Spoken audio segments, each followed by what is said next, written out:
Viewers, இப்போ நம்ம பார்க்க போகிறது ஒரு லஞ்சு மெனுங்க. அதுக்கு காரக்குழம்பு வைக்க போகிறேன். பூசணிக்காய் போட்டு காரக்குழம்பு. அதுக்கு தேவையான பூசணிக்காவை கட் பண்ணி வச்சுருக்கேன். சாம்பார் வெங்காயம் ஒரு கை அளவு எடுத்துருக்கேன். 2 தக்காளி, கொத்தரங்காய் பொரியல் பண்ண போகிறேங்க. கொத்தரங்காய் பொடியாக நறுக்கி வச்சுருக்கேன்.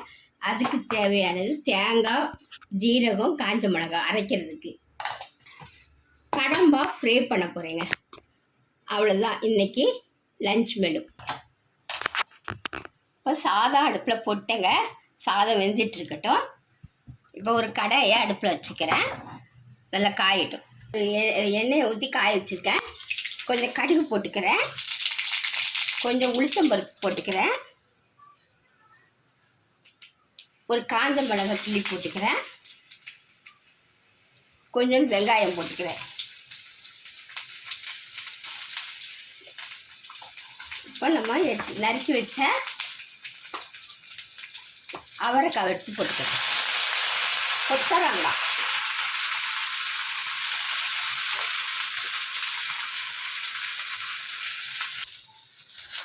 இப்போ கொஞ்சம் உப்பு போட்டுக்கிறேன். கொஞ்சமாக தண்ணி, அது வேகிறதுக்கு கொஞ்சமாக ஒரு 1/4 கிளாஸ் தண்ணி வச்சுக்கிறேன். நல்லா வேகட்டும். இப்போ கொஞ்சம் மஞ்சள் போட்டுக்கிறேன். இந்த தேங்காவை இப்படி குறைன்னு அரைச்சி வச்சுக்கிறேன். அதையும் போட்டுக்கிறேன். போட்டு நல்லா கிளறி கொடுத்துட வேண்டியதான். கொஞ்சம் அந்த பச்சை வாசனை போட்டு இறக்கிற வேண்டியதான். பொரியல் ரெடி ஆயிடுச்சுங்க. கொத்தரங்காய் பொரியல் ரெடி ஆயிடுச்சு.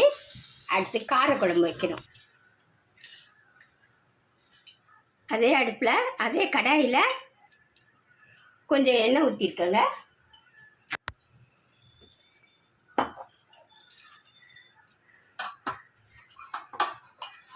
கொஞ்சம் கடுகு போட்டுக்கிறேன்.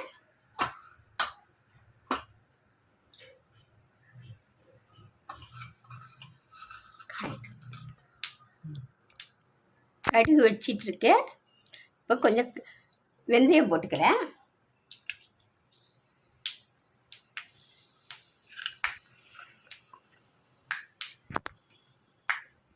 வெந்தயம் பொரிஞ்சிச்சு.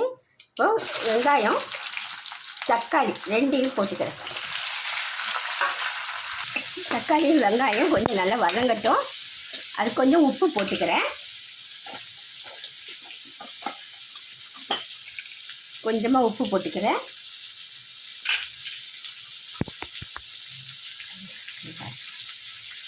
கொஞ்சம் மஞ்சள் போட்டுக்கிறேன்.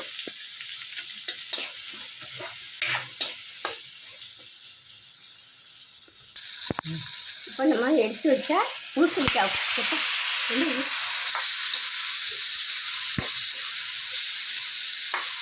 இப்போ நல்லா அதை வதக்கி வைக்கணும்.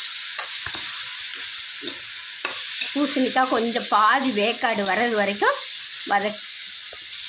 இப்போ குழம்புக்கு தேவையான மிளகாத்தூள் போட்டுக்கிறேன். கொஞ்சமாக புளி கரைச்சி அதில் ஊற்றிக்கிறேன்.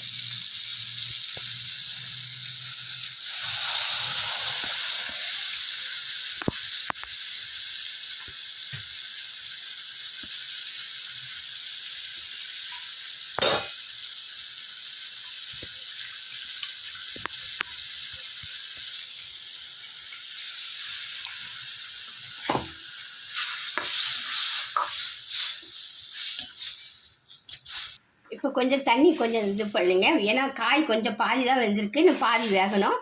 நல்லா கொஞ்சம் காய் வெந்து குழம்பு கொஞ்சம் சுண்டி வரட்டும்.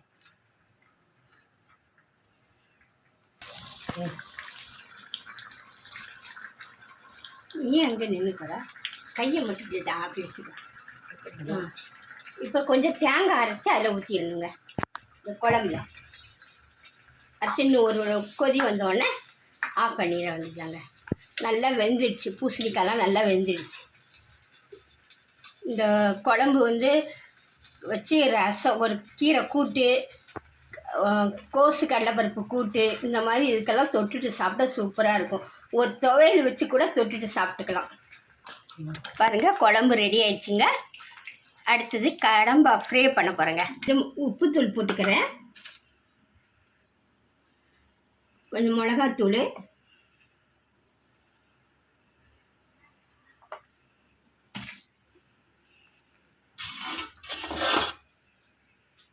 கொஞ்சம் மஞ்சத்தூள், கொஞ்சம் இஞ்சி பூண்டு பேஸ்ட்டும் போடணும்.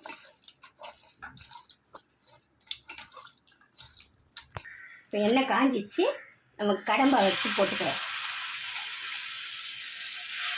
நல்லா வறுக்கணும். தண்ணியெல்லாம் சுண்டி வர்றது வரைக்கும் வறுக்கணும்.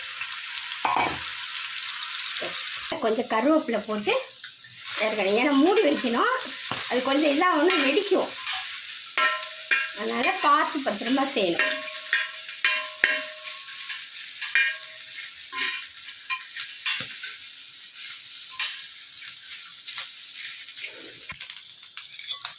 கடம்பா ஃப்ரை ரெடி ஆயிடுச்சுங்க. அதையும் எடுத்து ஒரு கிண்ணத்தில் மாற்றிக்கிறேன். பாருங்கள், லஞ்சு ரெடி ஆயிடுச்சு. பாருங்கள், பூசணிக்காய் காரக்குழம்பு, கொத்தரங்காய் பொரியல், கடம்பா ஃப்ரை, சாதம் வடித்தாச்சு. ஈஸியான சிம்பிளான ஒரு லஞ்ச். இந்த ரெசிபி உங்களுக்கு பிடிச்சிருந்தா சப்ஸ்கிரைப் பண்ணுங்கள், ஷேர் பண்ணுங்கள், கமெண்ட் பண்ணுங்கள், லைக் பண்ணுங்கள். அடுத்த வீடியோட சந்திக்கிறேன். நன்றி, வணக்கம்.